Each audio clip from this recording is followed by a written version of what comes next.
Welcome back to U3C learning program. आप सभी का स्वागत है। मेरा नाम सुरेंद्र सिंह है। आज हम कक्षा 10वीं में गणित विषय में जो चैप्टर 13 है पृष्ठीय क्षेत्रफल और आयतन, उसके उदाहरण 7 को हल करेंगे। तो आइए देखते हैं। एग्जाम्पल नंबर 7 में हमारे पास एक आकृति दी हुई है।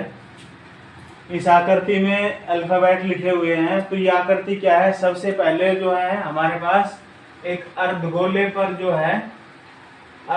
पर एक शंकु है और ये इस प्रकार का हमारे पास खिलौना है।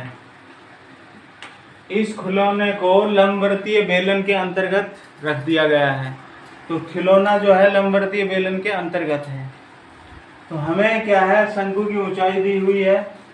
ये जो है AO है। AO हमारे पास ये 2 सेंटीमीटर है। आधार व्यास 4 सेंटीमीटर दिया हुआ है और हमसे 2 बातें पूछी गई है। एक तो खिलौने का आयतन। तो खिलौने का आयतन कैसे आएगा? अर्धगोले का आयतन प्लस शंकु का आयतन। और सेकंड पॉइंट क्या पूछा गया है? खिलौने के आयतन और लंबवृत्तीय बेलन के आयतन में अंतर। क्योंकि हमें पता है लंबवृत्तीय बेलन का आयतन अधिक होगा, क्योंकि खिलौना बिल्कुल इसके फिक्स आ गया है। उसके बाद भी जो यहाँ पर जगह बची हुई है, तो इसका मतलब है कि लंबवृत्तीय बेलन का आयतन अधिक है। तो हम लंबवृत्तीय बेलन का आयतन निकालेंगे, उसमें से खिलौने का घटा देंगे तो सेकंड आंसर आ जाएगा। तो फर्स्ट हम ज्ञात कर रहे हैं खिलौने का आयतन। तो सबसे पहले शंकु की ऊंचाई हमारे पास h लिखेंगे हम। आधार व्यास 4 सेंटीमीटर है। तो हम शंकु की त्रिज्या निकाल लेंगे और वो त्रिज्या व्यास की आधी होगी, 4/2 सेंटीमीटर। शंकु की त्रिज्या है तो अर्धगोले की त्रिज्या सेम होगी, क्योंकि उसी पर आरोपित है। तो अर्धगोले की त्रिज्या भी क्या होगी? 2 सेंटीमीटर। अब ये इसमें फिक्स आ रहा है, बिल्कुल इसमें फिक्स आया हुआ है। तो बेलन की त्रिज्या भी यहाँ पर जो है बेलन की त्रिज्या भी सेम होगी, क्योंकि बराबर त्रिज्या है तभी ये इसमें बिल्कुल फिक्स आया हुआ है। तो बेलन की त्रिज्या 2 सेंटीमीटर। उसके बाद बेलन की ऊंचाई। तो ये जो शंकु की ऊंचाई है और यहाँ से यहाँ तक जो है अर्धगोले की त्रिज्या है। अर्धगोले की त्रिज्या हमारे पास 2 सेंटीमीटर आई है। तो बेलन जो है बेलन की ऊंचाई यहाँ से E से लेकर H तक, A से लेकर P तक। तो यहीं पर हम बेलन की ऊंचाई भी निकाल लेंगे। और बेलन की ऊंचाई क्या होगी? इसको H1 का नाम देंगे, जो है AO प्लस OP। तो AO हमारे पास 2 सेंटीमीटर दिया हुआ था, AO ऊंचाई शंकु की, और उसके बाद अर्धगोले की त्रिज्या भी 2 है। तो दोनों जुड़ जाएंगे 4 सेंटीमीटर। हमारे पास रकम कंप्लीट आ गई है। अब सबसे पहले खिलौने का आयतन। हमने पाई जो है 3.14 लेना है, क्वेश्चन में कहा गया है। तो खिलौने का आयतन कैसे आएगा? अर्धगोले का आयतन प्लस शंकु का आयतन, क्योंकि अर्धगोले पर शंकु रखने से खिलौना बना है। तो अब अर्धगोले का आयतन क्या होगा? 2/3 पाई r की शक्ति 3, और अर्धगोले का आयतन होगा 1/3 पाई r² h। तो इसको हल करेंगे हम। तो 2/3 गुणा पाई 3.14 गुणा r की 3, 2 गुणा 2 गुणा 2, प्लस 1/3 गुणा पाई 3.14 गुणा r की 2, 2 गुणा 2, और शंकु की जो है ऊंचाई भी हमारे पास 2 है।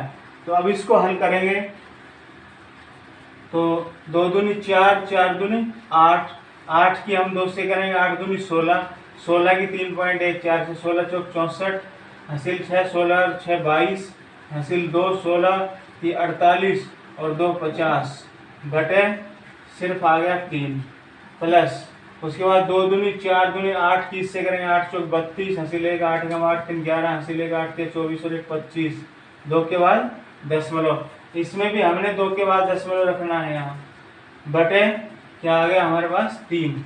अब दोनों के बटे एक जैसी संख्या है तो लघुत्तम 3 रहेगा, ये दोनों जुड़ जाएंगे। और 2 और 4 6, 2 और 1 3.5 के 5, और 5 और 2 7। अब इसको हम भाग करेंगे। तो भाग करेंगे तो 3 से 3 दूनी 6, 3 पंजे 15, पॉइंट 3 एकम 3, 3 दूनी 6, पूरा कट गया घन सेंटीमीटर। तो हमारे पास पहला आंसर आ गया है खिलौने का आयतन। अब उसके बाद हमें पूछा गया है बेलन के आयतन और खिलौने के आयतन में अंतर।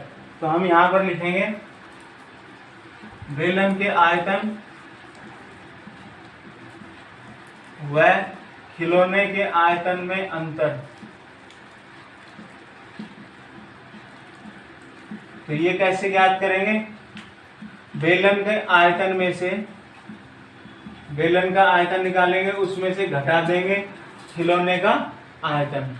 तो हमारे पास बेलन का आयतन हमने नहीं है, निकालना है। तो बेलन का आयतन क्या होगा? यहाँ से स्टार्ट करते हैं। पाई आर की शक्ति 2 H1 आएगा इसमें, माइनस खिलौने का आयतन 25.12 है। अब पाई का मान 3.14 गुणा आर की 2 गुणा 2 गुणा H1 का मान हमारे पास 4 है, माइनस 25.12। अब इसको हल करेंगे तो 4 दूनी 8, 8 दूनी 16, 4 दूनी 8 दूनी 16 को इससे गुणा करेंगे, 16 चौक 64, 16 और 6 22, 16 3 48, 2 50, 2 के बाद दशमलव घटा 25.12। अब इसमें से ये घटाएंगे तो हमारे पास क्या प्राप्त होगा? 25.12 घन सेंटीमीटर। तो ये हमारे पास सेकंड आंसर है। तो हमारे पास खिलौने का आयतन पूछा गया था, पहला आंसर प्राप्त हो गया है। उसके बाद बेलन के आयतन और खिलौने का आयतन में अंतर पूछा गया था, तो वो भी सेम है। इसका मतलब है खिलौने के आयतन से डबल है बेलन का आयतन, क्योंकि डबल में से जब हमने खिलौने का आयतन घटाया तो उसी के इक्वल प्राप्त हो गया। आशा है यूथरीच के लर्निंग प्रोग्राम में ये विषय आपको आसानी से समझ में आया होगा। इससे रिलेटेड जो भी प्रॉब्लम्स आए स्टूडेंट अवश्य शेयर करेंगे। Thank you.